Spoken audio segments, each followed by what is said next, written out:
National Park Service logo.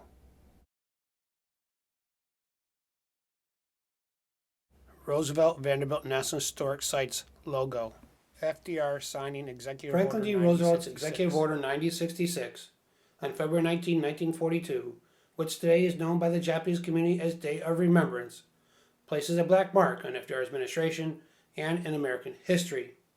EO 9066 authorized the military to exclude any or all persons from areas of the United States designated as military areas.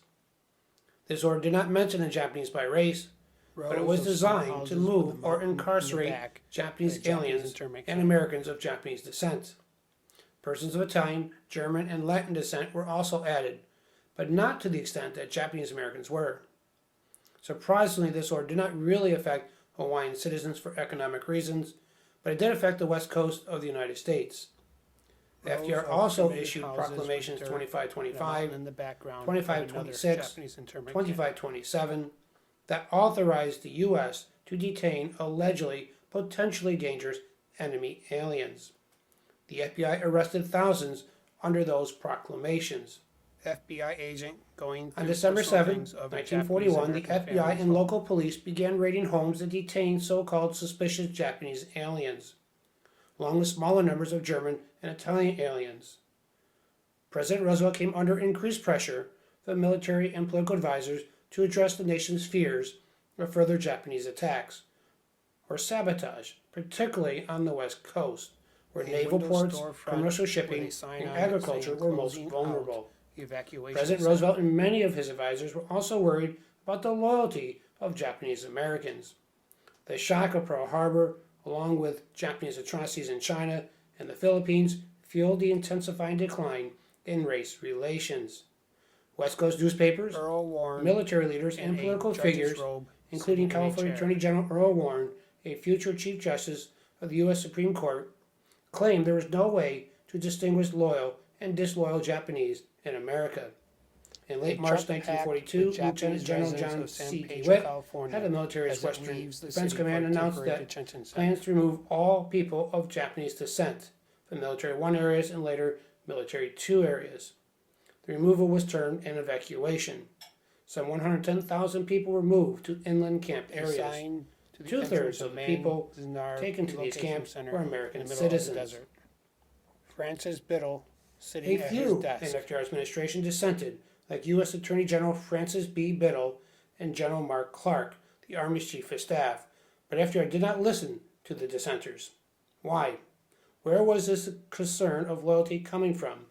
You must look at the United States as a whole first and foremost. There was animosity toward the Japanese years before Pearl Harbor, as many Americans believed the Japanese were incapable of assimilating into the American way of life.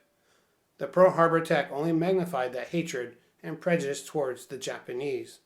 Two ships on fire as smoke rises from Clearly the rights Pearl of the Harbor. Japanese American were being violated. Why didn't anyone speak out against the Roosevelt administration? The fear of the unknown after the Pearl Harbor attack, plus politics, brought out distrust, whether warranted or unwarranted. Throw in years of racial hatred, and you have a ticking time bomb. Many Japanese leaders refused to fight back for fear of repercussions from the U.S. government, as well as from the local citizens. Other journalists spoke out like James O'Mora as he addressed the U.S. House Committee. Quote, "Has the Gestapo come to America? Have we not risen in righteous anger at Hitler's mistreatment of the Jews? Then is it not unsuitable that citizen Americans of Japanese descent should be mistreated and persecuted?" Unquote. Many Japanese Americans were faced with the reality that when they arrived at an internment camp, it became a bewildering experience.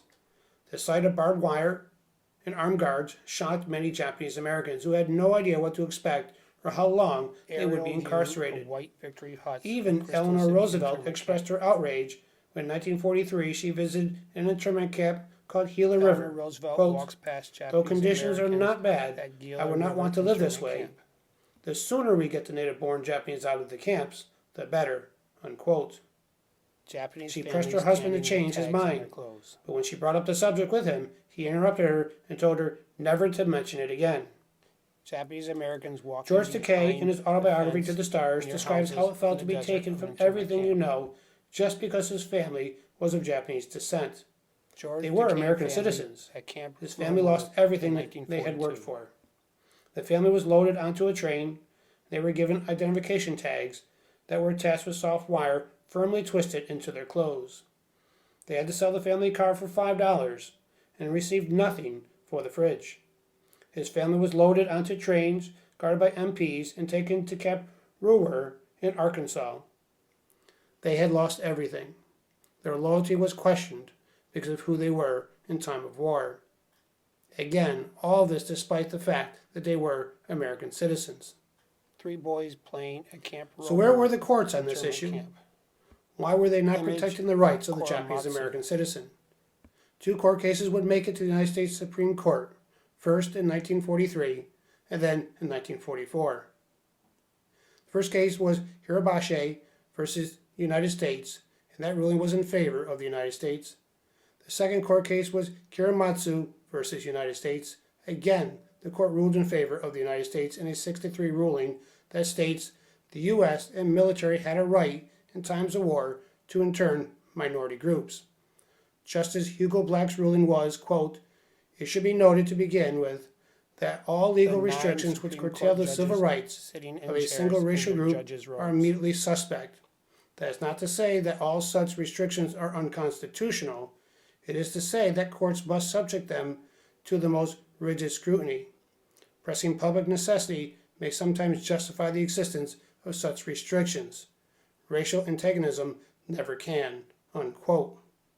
On the other hand, Justice Owen Roberts dissented and said, quote, "Kiramatsu's constitutional rights had been clearly violated because I think the indisputable facts exhibit a clear violation of his constitutional rights," unquote.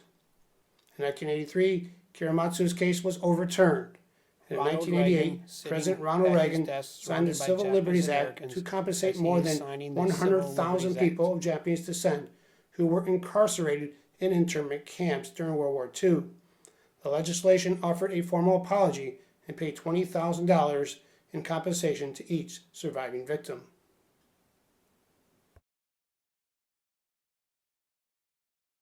Image of the work cited for the pictures of the film.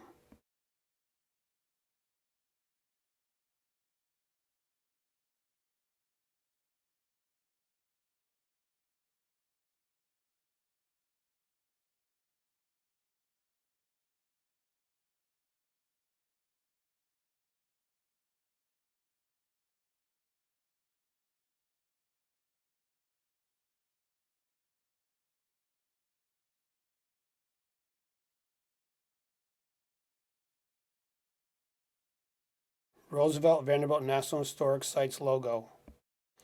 National Park Service logo.